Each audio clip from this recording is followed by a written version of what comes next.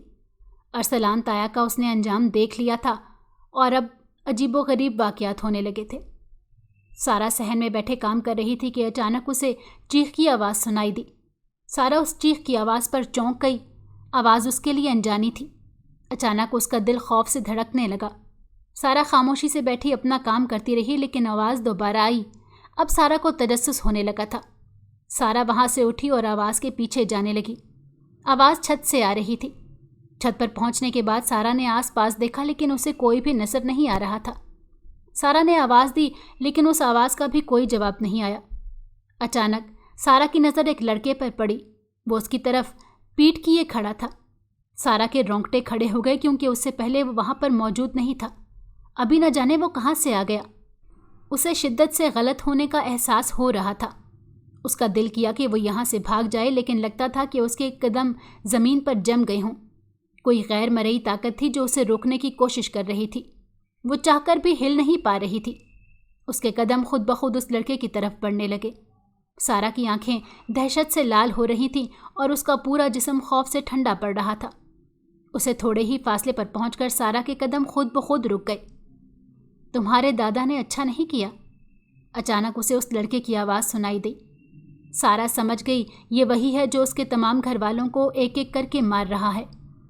اس سے پہلے کہ وہ مزید کچھ کہتا، سارا کو اپنی ماں کی آواز سنائی دی اور سارا سحر ایک دم ٹوٹا۔ اس کی ماں اس کے پیچھے پریشان کھڑی تھی اور پوچھ رہی تھی، تم یہاں پر کیا کر رہی ہو؟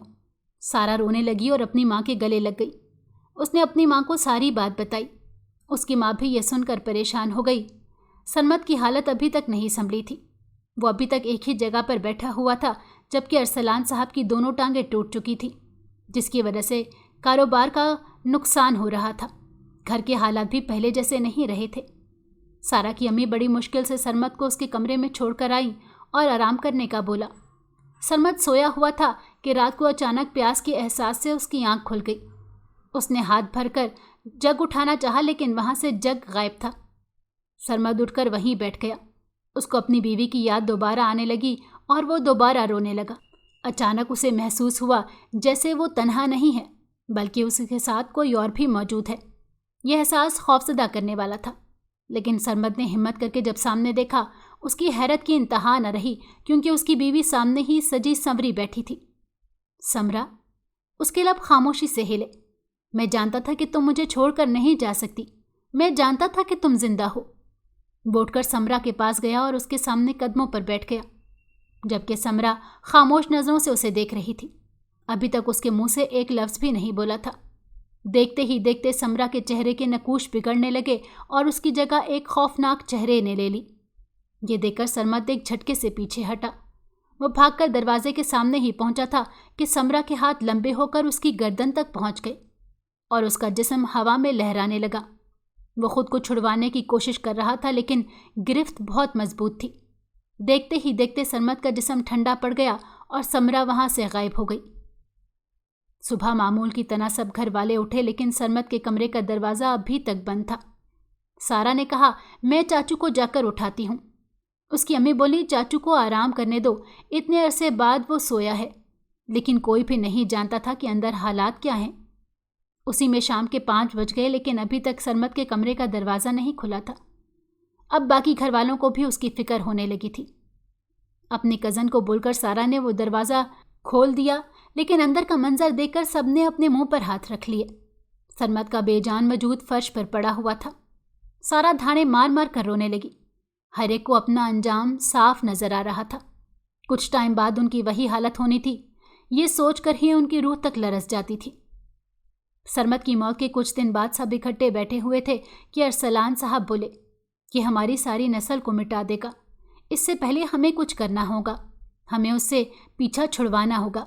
یہ ایک ایک کر کے ہم سب کا شکار کر رہا ہے، پہلے سمرا، پھر سرمد، اب ہم میں سے نہ جانے کون، جبکہ باقی گھر والے خاموشی سے بیٹھے ان کی باتوں کو سن رہے تھے۔ میرا بس چلے تو میں اپنے ابا کی طرح اس کو جلا کر خاک کر دوں اور اس کے ٹکڑے ٹکڑے کر دوں۔ یہ کہنے کی دیر تھی کہ ارسلان صاحب کے ناک سے خون بہنے لگا۔ وہ کوئی معمولی نہیں تھا، یوں لگ رہا تھا جیسے ناک سے نہریں بہہ رہی ہوں۔ یہ دیکھ کر سارے خوفزدہ ہو گئے۔ ارسلان صاحب کا جسم کانپنے لگا تھا۔ آہستہ آہستہ ان کے جسم سے خون ختم ہو رہا تھا اور ان کا جسم نیلا پڑ رہا تھا۔ بہت سے لوگ ان کے آس پاس ہوتے ہوئے بھی کچھ بھی نہیں کر پا رہے تھے۔ سب لوگ خوف سے صرف یہ منظر دیکھ رہے تھے۔ اچانک سارا چیخنے لگی، خدا کے لیے میرے تایا کو چھوڑ دو۔ اس کے کانوں میں ایک سرگوشی ہوئی، تمہارے ساتھ میری انسیت ایک جگہ، لیکن میں اپنے باپ کا انتقام لے کر رہوں گا۔ اس کے اس جملے پر سارا ٹھٹک کر رکی۔ انسیت سے مراد اس جن ذات کی سارا کے ساتھ کون سی انسیت؟ لیکن یہ وقت ان باتوں کو سوچنے کا نہیں تھا۔ انہیں اپنے تایا کو بچانا تھا۔ سارا نے کہا کہ ہمیں انہیں فوراً ہاسپٹل لے کر جانا ہوگا۔ ابھی وہ گھر سے باہر نکلے ہی تھے کہ سارا کے تایا دم توڑ گئے اور اس دنیا فانی سے رخصت ہو گئے۔ اور یوں انہوں نے اپنے سامنے ایک اور موت دیکھ لی تھی۔ اب گھر میں کچھ ہی فرد باقی بچے تھے، وہ سبھی اس چیز سے بہت زیادہ خوفزدہ تھے۔ اگلے دن سارا کا کزن ایک عامل کو لے آیا تاکہ اس مسئلے سے جان چھڑوائی جائے۔ اسے یقین تھا کہ یہ عامل ان کی ضرور مدد کرے گا۔ وہ نہیں جانتے تھے کہ یہ عامل جعلی ہے، اور نہ ہی عامل جانتا تھا کہ وہ جن زاد اس قدر طاقتور ہوگا۔ وہ پیسے بٹورنے کے لیے یہاں پر آ گیا تھا۔ عامل یوں ہی چند جملے بولنے لگا اور اس جن زاد کو بھگانے کے لیے منہ کچھ پڑھنے لگا۔ تھوڑی دیر بعد وہ پلٹا اور کہنے لگا کہ میں نے اس جن زاد کو بھگا دیا ہے، اب کبھی بھی وہ واپس نہیں آئے گا اور نہ ہی تم لوگوں کو تنگ کر پائے گا۔ اسے یوں محسوس ہو رہا تھا جیسے وہ ہوا میں جا رہا تھا، جیسے اس نے اپنے قدموں کو دیکھا وہ زمین پر نہیں تھے بلکہ ہوا میں تھے۔ یہ دیکھ کر وہ چیخنے لگا اور چلانے لگا۔ باقی گھر والے بھی یہ دیکھ کر پریشان ہو گئے۔ وہ یہی سمجھ رہے تھے کہ یہ عامل طاقتور ہوگا اور اس جن کو قابو کر لے گا، لیکن عامل خود ہی بتانے لگا کہ مجھے معاف کر دو، میں نے یہ سب پیسے بٹورنے کے لیے کیا تھا۔ لیکن جن زاد نے اسے دوبارہ پٹخ کر زمین پر مارا۔ اس کے ساتھ ہی وہ عامل بے ہوش ہو گیا، جبکہ اس کے آس پاس خون پھیل گیا۔ اس کا کزن اسے فوراً اسپتال لے کر گیا۔ اگر اسے کچھ ہو جاتا تو قتل کا کیس بنتا۔ پولیس کو بھی اس بات پر یقین نہیں کرتی کہ یہ سب ایک جن زاد نے کیا ہے۔ سارا کی امی کی طبیعت کچھ دنوں سے خراب رہنے لگی تھی۔ جب سارا انہیں اسپتال لے کر گئی، اسے پتہ چلا کہ اس کی امی کو کینسر تھا اور وہ لاسٹ سٹیج پر تھا۔ سارا کا رو رو کر برا حال تھا۔ اس کا اس دنیا میں کوئی بھی نہیں تھا۔ اس کے باپ کا اس کے بچپن میں ہی انتقال ہو گیا تھا۔ اس کے بعد سارا نے سب سے زیادہ محبت اپنی امی اور اپنے دادا سے کی تھی۔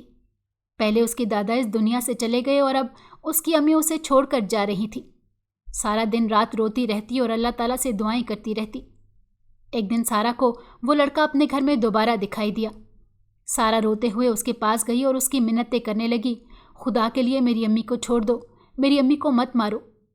ایک سرد آواز اس کے کانوں میں پڑی، یہ سب میری نہیں بلکہ اوپر والے کی مرضی ہے۔ جبکہ سارا وہیں زمین پر بیٹھ کر رونے لگی اور وہ لڑکا پھر غائب ہو گیا۔ 1 مہینے کے اندر اندر سارا کی امی بھی اس دنیا سے انتقال کر گئیں۔ سارے محلے والے پریشان تھے، نہ جانے اس گھر کو کس کی نظر لگ گئی تھی۔ ایک ایک کر کے سب اس دنیا سے رخصت ہو رہے تھے۔ اب گھر میں سارا، اس کی تائی اور اس کا ایک کزن ہی بچا تھا۔ اب جیسے ان کے احساسات، جذبات ختم ہو گئے تھے۔ انہیں موت سے ڈر ہی نہیں لگ رہا تھا۔ وہ اپنے پیاروں کو کھو چکے تھے۔ ان کے بغیر جینے کا کوئی مقصد بھی نہیں تھا۔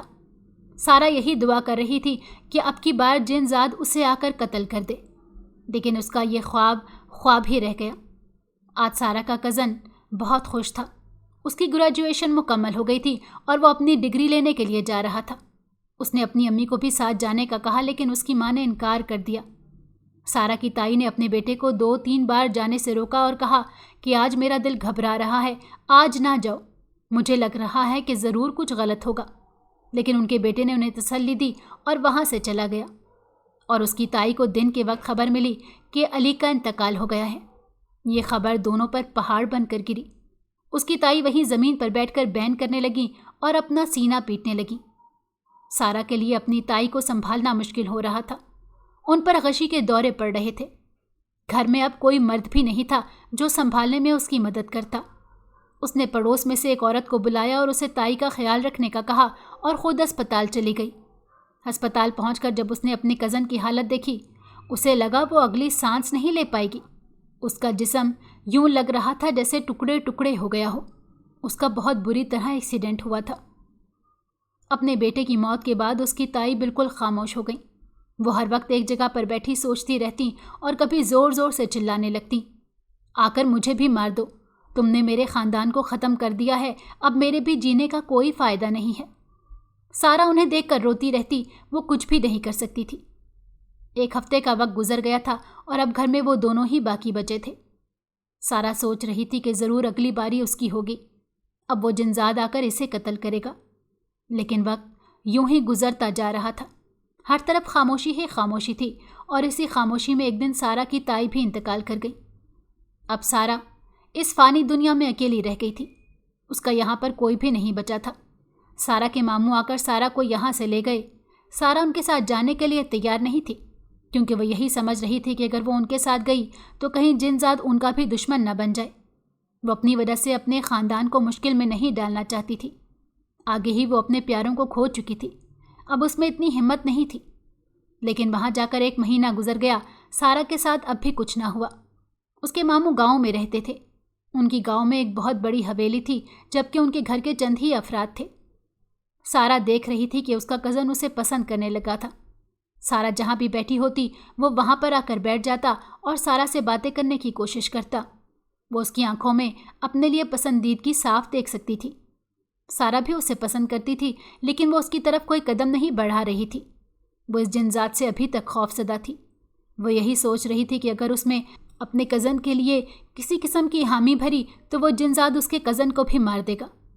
اس نے اپنے ماموں سے کہا کہ آپ مجھے ہاسٹل چھوڑ دیں، میں یہاں پر نہیں رہنا چاہتی، میں آگے پڑھنا چاہتی ہوں۔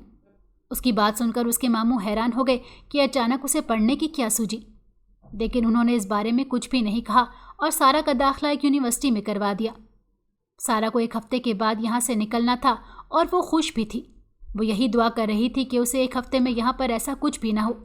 ایک دن اس کی کزن بولی، چلو دریا پر چلتے ہیں، تم ویسے بھی یہاں سے جا رہی ہو، تھوڑا گھوم لیں گے اور ساتھ وقت گزار لیں گے۔ سارا اپنی کزن کے ساتھ دریا پر چلی گئی۔ سارا کی کزن اسے دریا پر چھوڑ کر خود نہ جانے کہاں پر غائب ہو گئی۔ سارا وہاں پر بیٹھی اپنے کزن کا انتظار کر رہی تھی اور ساتھ ہی دریا کو بہتا ہوا دیکھ رہی تھی۔ نہ جانے اس کے دل میں کیا آیا، وہ اٹھی اور دریا کے کنارے چلنے لگی۔ اچانک اس کا پاؤں پھسلا اور وہ پھسلتی ہوئی دریا کے اندر چلی گئی۔ سارا کو تیرنا نہیں آتا تھا، جبکہ لہروں کا بہاؤ بہت تیز تھا جو سارا کو اپنے ساتھ بہاتا لے کر جا رہا تھا۔ سارا ہاتھ پاؤں ہلانے کی کوشش کر رہی تھی۔ اچانک سارا کو یوں محسوس ہوا جیسے کوئی پانی کے اندر اسے سہارا دے رہا ہو اور اسے باہر نکالنے کی کوشش کر رہا ہو۔ پھر نہ جانے کس نے سارا کو اس پانی سے باہر نکالا اور کنارے پر لے آیا۔ آج تمہارے احسان کا بدلہ پورا ہو گیا۔ وہ آواز سن کر سارا چونکی، یہ وہی جنزاد تھا۔ سارا نے اس کے الفاظ پر غور نہیں کیا اور کہنے لگی، مجھے بھی مار دو، مجھے بھی اپنے پیاروں کے پاس بھیج دو، تم نے مجھے زندہ کیوں رکھا ہوا ہے؟ تم ایک بار پہلے بھی اس گاؤں میں آئی تھی، تب تم نے ایک زخمی بلی کے بچے کی مرہم پٹی کی تھی، وہ میں ہی تھا۔ میں نے اسی وجہ سے تمہیں کوئی نقصان نہیں پہنچایا اور آج تمہاری مدد کر کے احسان چکا دیا۔ اور جہاں تک تمہارے باقی گھر والوں کو مارنے کی بات ہے تو تمہارے دادا نے میرے باپ کو قتل کیا تھا۔ وہ نہ صرف میرا باپ تھا بلکہ ایک قبیلے کا سردار بھی تھا۔ اور جو ہاتھ تک تمہاری ماں کی بات ہے اسے بھی میں نے نہیں قتل کیا، اسے بیماری اچانک ہوئی تھی۔ اس کے بعد وہ وہاں سے غائب ہو گیا اور سارا کو کبھی بھی دکھائی نہیں دیا۔ سارا چاہ کر بھی اسے اپنے دل سے نہیں نکال پا رہی تھی، کیونکہ اس کے ساتھ سارا کا نفرت کا رشتہ تھا۔ وقت تیزی کے ساتھ گزرنے لگا۔